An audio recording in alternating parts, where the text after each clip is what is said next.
quick update on sort of my view on the search market, because this is really relevant. All of you guys want more traffic, you want more visitors, you want more customers, and then I just thought I'd delve into a few stats and bits and bobs. Again, if you've got any questions or if you disagree with any of this, feel free to challenge. That's absolutely fine. So a quick update, some device-specific data. All the slides will be available afterwards. I'm going to quote some other people's research on this. That will also be available afterwards. I forgot to mention there's some beer after this event, most importantly. And also there's a feedback survey to give us some feedback, help us get better as well. So overall industry, you're all in the right place. Online's growing, everybody knows that. It's getting quite ridiculous, some of the numbers for some people. Mobile apparently, and this is a bit I thought was interesting, and it's accounted for 23% of all retail's sales in the second quarter. I don't know if I would necessarily believe that. Is that for the UK or is that global? That was for the UK. I can say where I just pulled out a stat that might be a bit obscure to try and raise some eyebrows and see what some would heat. happen. Yeah.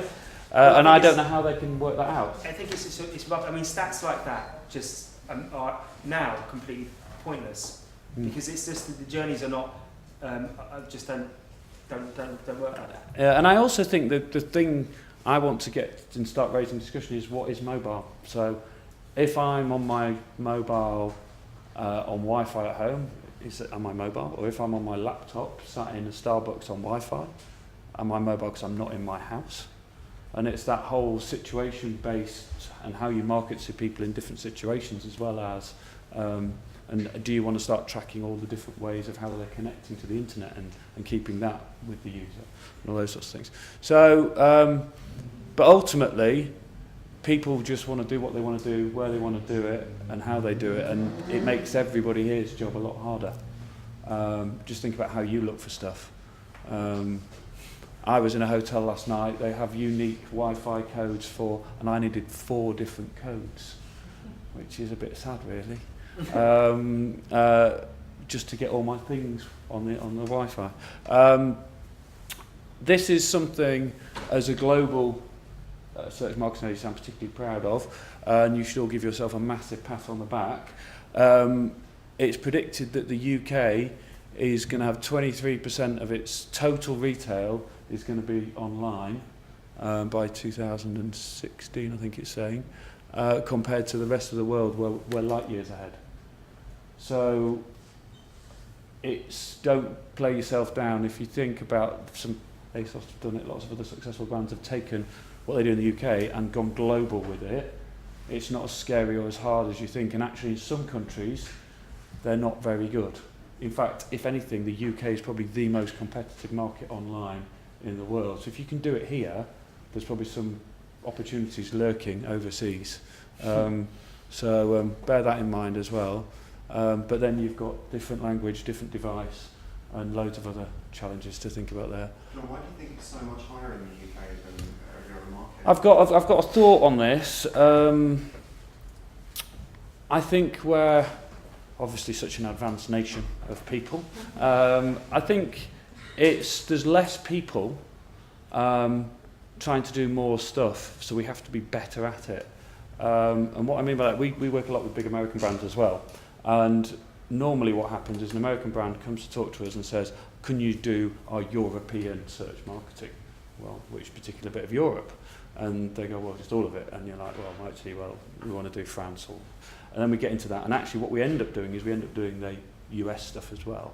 And the reason being, I think, because in the UK, there's a small number of searches relative to the rest of, say, in the US, and you've got to be really good at getting your cost per click or getting optimized for that and getting into the granular detail, hence all the detail that we're talking about today, and we understand that. So I think we've had to get better at squeezing the margins out faster than, say, the US or, say, Germany, because there's more volume in those territories.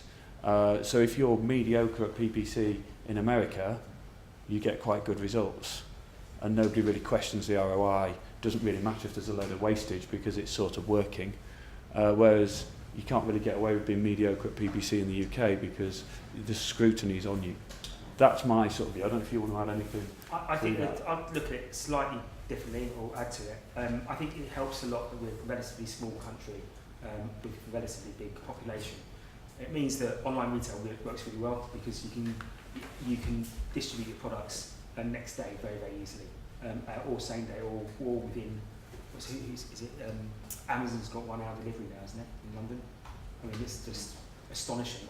I mean, there's only a certain there's a few places where you'd be able to do that, but us being a relatively small country has enabled us to be able to deliver fantastic service with online retail, and that's enabled the customer to get very, very comfortable with that purchasing channel. I think we've got history in the UK anyway of being retail very, very good at retail. We lead the world. Did you watch the Robert Peston Go Shopping? No. You should definitely watch it. It's a really Robert Peston. Yeah, Peston. Robert Peston Goes Shopping. He's did a series. It's on the iPlayer. It's a series of 3, I think. But I mean, it goes through the evolution of British retail and how we have always actually led the world in retail and in retail innovation. And I think that's naturally, as online has become bigger, and we're lucky we've got fantastic broadband penetration. We had that relatively early here, although all the MPs bitched about it. Actually, we were ahead of the curve for most of the population. It was just in rural areas which didn't work so well, and that just enabled a combination of good broadband penetration and innovation in the retail space within a closed, reachable market. I think is because that combination made it very, very easy. So you look at the other countries. Like Australia is very similar to the UK, but massive. So they've got a problem. They've got a problem with distribution, and so I guess that's why it's there being held back. And Germany, I think the size of the country and the size of the population is so large. So in your bags there's a white paper on international stuff if you want to have some weekend reading. So I just thought I'd look at where all the traffic's coming from. So we use Hitwise. So one of the only agencies in the UK to use Hitwise. So if you ever want Hitwise data, ask your account managers and they'll get you whatever Hitwise data you want. So this is I always get started with Hitwise and I start. Don't record that bit. So, what was that? Well, So yeah, don't put that bit online. Edit that bit out. But now we're allowed to give reports. We're not allowed to give access. Right. That's on this though. I start digging in Hitwise and it sort of takes me down a road. So I started off on all industries, everything. Right, what's winning, paid or organic? Right, I just thought that might be quite interesting. Right, so according to this, organic is still massive and paid is down here at 7.6%. For those of you, everybody comfortable with how Hitwise gets its data, because this is where it's a bit flawed, because it doesn't track any mobile unless it's mobile on a Wi-Fi through your router at home, or through. So it's still a little bit flawed as this data. But I then thought, well, let's get into lifestyle and see if it's rather than just all industries, and it's pretty similar. And then I started going down. I thought, well, we'll go into fashion, and suddenly fashion's now spending a bit more on paid and slightly less on organic. And then I thought, and this is using Hitwise data, not exact data, I thought I'd look at some individual businesses and see what theirs is from service traffic. So this is House of Fraser, according to Hitwise. That's ASOS, and that's Play. So it might be because they're on sale. It might be because their SEO is not very good. That just starts raising lots of different questions. It could be because they value clicks differently. I don't know, but I thought it was quite interesting that was so much different. One thing that can skew it is repeat customers, isn't it? Yeah, this data, the Hitwise data it gives you a good barometer. The best way to understand any of this is get into the actual analytics, the real stuff. But I can't stick everybody's analytics up on the screen in front of lots of other people. Do you find, I know you can't get Hitwise in Europe, but you can from the US, do you find it's a similar split in other countries, or do you find it's much more skewed to one or the other in certain models? You might have a view, you will definitely have a view on it. I normally say it's about 80-20 across most of our clients, and that's a healthy balance. If I see something like that, if they weren't a client and if I didn't know actually SEO is the best performing channel for them, I'd phone them up and say, you need to buy some SEO because you're not doing very well. But actually SEO is the highest performing channel for them at the moment. Yes, I look at Hitwise and see people who've got 100% paid and they're chucking money at chasing something. You think, well, that's a massive opportunity. And I normally talk to clients and say 80-20 is a good, healthy split, which sort of fits in with all the other sort of traffic. In a perfect world, you want as much traffic for 100% organic, and you never want to give Google any money at all. Yeah. But I guess where the value of this really comes, I mean, the numbers in it are actually almost irrelevant. I think what you need to do is compare it to your own. So if you run this report for your site and then run it against all of your competitors, and then you can start to make some judgments on where you are fitting with the rest of with your competitors. I would really be very, very cautious about looking at any of those numbers with the Hitwise numbers. It's more about whether the propensity to use natural or paid for search changes in markets, like in more emerging markets, do they tend to click on the paid for listings because they're just not so aware of it? So it was more about that, really. Yeah, I couldn't answer that, to be honest. That's I think we can get you more. I think in Russia, if you speak to Yandex, they say everybody clicks the ads, but then they would, because they're selling the ads. So again, it's a bit like where Google. Before I got into paid search and SEO, I didn't used to really click adverts, and you still talk to loads of people who say, "Oh yeah, I never click the ads." But we've got clients who make millions and millions of pounds a day from people who click the ads. So But people also are clicking the ads. People don't realise. Yeah. I've got some screenshots. Actually, you'll tee me very nicely to the changing face of the SERP. So I then thought I'd look at the search engine share, and I thought this was interesting. Google's still king and dominant here. This is Bing, Yahoo, House of Fraser. Is that a demographic thing because people don't know how to change their browser from the browser setting? Maybe, don't know. But again, as Seth said, this would be good to compare it against your peers and see what they're. And again, a lot of people write off Bing, but I think it's growing at the moment in the UK. I don't know why, but it's already 20% in America and growing. So don't ignore it as a channel. There's maybe some opportunities that your competitors aren't looking at there. And again, search is still the biggest traffic source. So where are people? So this is the upstream. So where were people before they went on certain sites? So Google's still driving the majority of traffic to the majority. The downstream reports are always quite interesting. If you want to get those, we can share those with you. See where do people go after your site. That's always quite interesting to see. Because then you can see, well, actually, who are your real competitors versus who do you think your competitors are? Where are people going? So is PPC still important? And my biggest question is, Google penalise you for not having relevant, accurate ads that tell lies, right? Quite regularly, quality scores. This has been on Google's homepage probably for about 2 years, and he can't have had 20% increase every month for the last 2 years. So I've got an issue with Google that needs changing, because I don't know if when you log into AdWords, that's there, and it's been there forever, and it says he got 20% last month, and he's had 20% every month for the last 2 years. That's phenomenal. So I just want to I want to go buy some flowers from him. Do you know what search agency he's using? Well, yeah, it's us. Yeah. But I just thought I'd look at what click-through rates, and this is a combination of all our clients' data over 2 years. We said, so this is paid positions, right? So paid ad positions. In 2011, what the click-through rate was, an ad in position was, the click-through rate now for an ad in position 1. And that's actually quite interesting.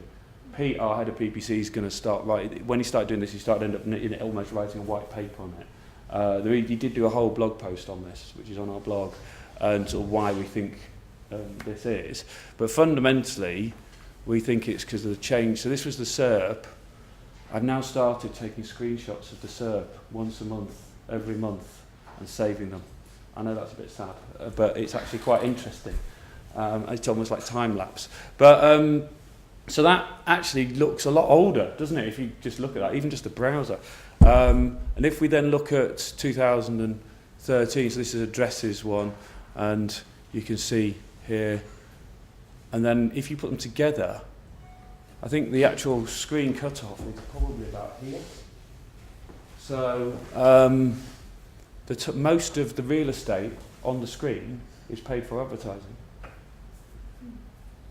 I was talking to somebody from Google the other day, and they were saying, product listing ads have been fantastically successful in getting everybody to update things properly, and it's much better user experience and this, that, and the other. It's just making them loads and loads of money because it used to be free, and it's now. But it does work. People like images, especially if you're on touchy screen devices. The product listing ads seem to be even better. But then this then brings up a whole other challenge. Going back to your point, do people think they're clicking on ads that they don't know? I don't know if you've seen ads in the last few days on mobile have suddenly changed. So this was then the same search on the same day on 3 different devices. And again, screenshot, majority paid. Screenshot of my iPad, majority paid. So I think that's the reason you're getting the top ads are getting loads more click-throughs. Is ultimately Google is trying to force you down a route of that. Has that had an effect on your business? More people want to do more SEO because they don't want to pay Google lots of. I think is a general thing. People want to sort of wean themselves off this reliance on cost per click. I think it's a healthy balance of both. And I think what's the trick is, and this wasn't a staged coincidence, and I don't know. You probably got the data on why they're doing this, but House of Fraser are aggressively bidding on dresses, which logically you might say, is that going to convert because it's so generic, right? But they must have data to say that it's going to, and that's the thing. To do with your personal search and purchase? No, they're all on an incognito. They're all on incognito. I only search for red dresses on a Thursday. But yeah, no, they're all private browsers, so it's got no search history. But on these, it's going back to sort of the question about to get the most volume traffic, you need to get the big generic terms, and then you can start collecting loads and loads of data, and then you can start attributing what was successful and wasn't successful. Nick Robertson at ASOS, he often talks about people don't get up in the morning and say, I want to buy an ASOS dress. People go, I need an outfit for the weekend. And they'll go and search to get inspired. And if you're not high on the natural search, you're not going to be at the beginning of that shopping experience. Yeah. So, I think in terms of bidding on a term like dresses, it's all about having confidence and understanding that full journey, because you can bet your bottom dollar they don't convert on that click. Yeah, and your normal PPC campaign, you wouldn't bid on that unless you understood the whole path. Yeah. You wouldn't have enough data. You'd probably get fired, I'd have thought, or we'd get fired as a PPC agency. In terms of the Google Shopping product listings, what sort of percentage do you find that's making up of overall spending conversions on average in retail? Because now it's paid for, as it always used to be free. Do you feel that it's a really important part of the mix? It absolutely is an essential part. It's a huge converter from addresses or anything that's visual.